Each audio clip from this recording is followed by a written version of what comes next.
What you deal? Got a message for you. What kind of message you have for me? Playtime is over. Man, a bad man. What kind of playtime thing you have blood clot bring to me? Eh? Meet the new owners of BET, Black Entertainment Television. And nope, they're still not black.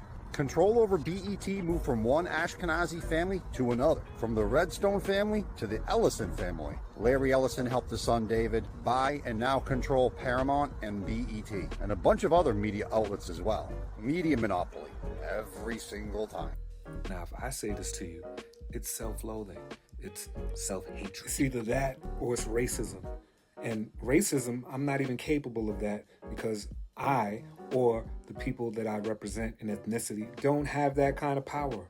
Racism is about power, and this is why I will advocate for critical race theory, as I did in a previous video. People need to understand that until we discuss critical race theory, we can't see how we got here in the first place. Is it the training? Is it the brutalization, the veil? Just keep in mind, as we continue to be obnoxious and indifferent to each other, other people see this and will continue to give us the same energy that we give ourselves. So it's in our best interest that we start to love ourselves more and clean up our own house. Then outside the house should be a breeze. Because the United States has been so influential to the rest of the world. Like the United States is like the television that the rest of the world watches and has often gotten their cues from. What's hip, what's trendy, what to do, what not to do, fashion sense, musically. Everybody's taking their cue from us, which is why the power of television and movies is a big deal. Bill Cosby tried to buy NBC. They didn't sell it, not because he couldn't afford it, because they're not gonna give him that kind of power. Power, the ability to change people's perceptions and ideas of you based on what they see. There's a lot of people in other parts of the world who don't like niggas, not because they've never met niggas and have a reason not to like them, because they saw in a movie, dangerous, thugs. They see on TV how we're depicted. So that's their perception of us. What is it, the rite of passage that we don't have no more in our society? Yeah. The rite of passage meaning like the young men are taught to be a certain thing by a certain age and everything. By us not having that. Perhaps most important, its influence radiating to every part of life is the breakdown of the Negro family structure. For this, most of all, white America must accept responsibility. It flows from centuries of oppression and persecution of the Negro man. It flows from the long years of degradation and discrimination, which have attacked his dignity and assaulted his ability to produce for his family. This, too, is not pleasant to look upon, but it must be faced by those whose serious intent is to improve the life of all Americans. Only a minority, less than half, of all Negro children reach the age of 18, having lived all their lives with both of their parents. Here's another gem I hear white people say. Well, what if we had WET? What if we had white entertainment television celebrating whiteness? Black people, you guys would be screaming bloody racism. Well, you do. It's called all the other channels. Right. Like, that's what I'm saying. This is what I'm saying. Like, I don't understand why white people feel, when did we become even? Like they think that black people play the race card just to play it. There's some truth in this. There's too many of us screaming it for us to be making this up. Y'all can be naive, dismissive, arrogant, and insensitive.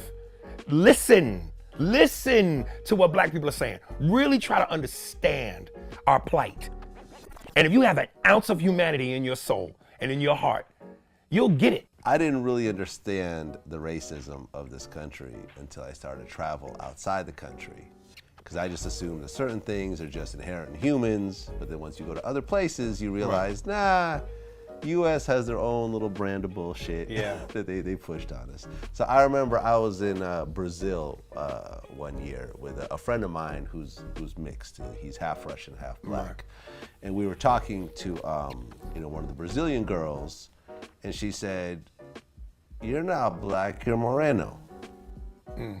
Like in Brazil, they have a term for people who are biracial. They don't just toss them in Right. with everything that's not chalk white. Right. You see what I'm saying? So what does that tell you?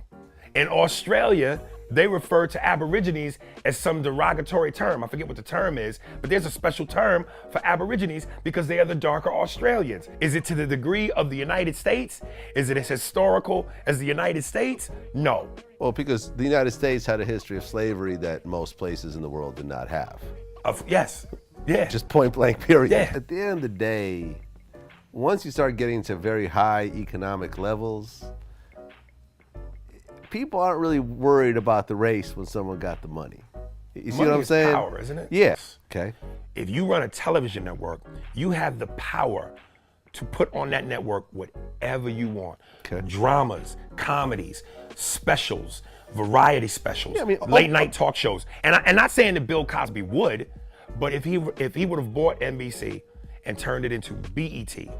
Now, and as powerful as BET has been, it ain't NBC. You know, that's a television network that reaches the masses. Right. BET is also that's a major cable network. BET is owned by Viacom, which is white owned as well. Right. Yeah. So it's white owned, but Yeah. the programming was still black.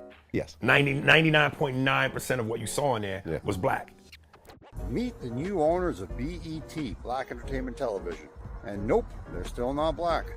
Do not allow another people to own your own media. Period. BET should be black owned. And that goes for everyone's media as well. Because not only is somebody else getting filthy rich off of your work, your culture, and your people, but it also opens the door for exploitation and subversion. They will push bad stereotypes of your people to your own people. They will glorify crime to boys and being promiscuous and raunchy to girls. They'll put your sons in jail and your daughters on the stripper pole. Your music will go from talented to a bunch of no-talent boys bragging about being gangster criminals. Hear what now? Well, I want true peace and love and music, you know.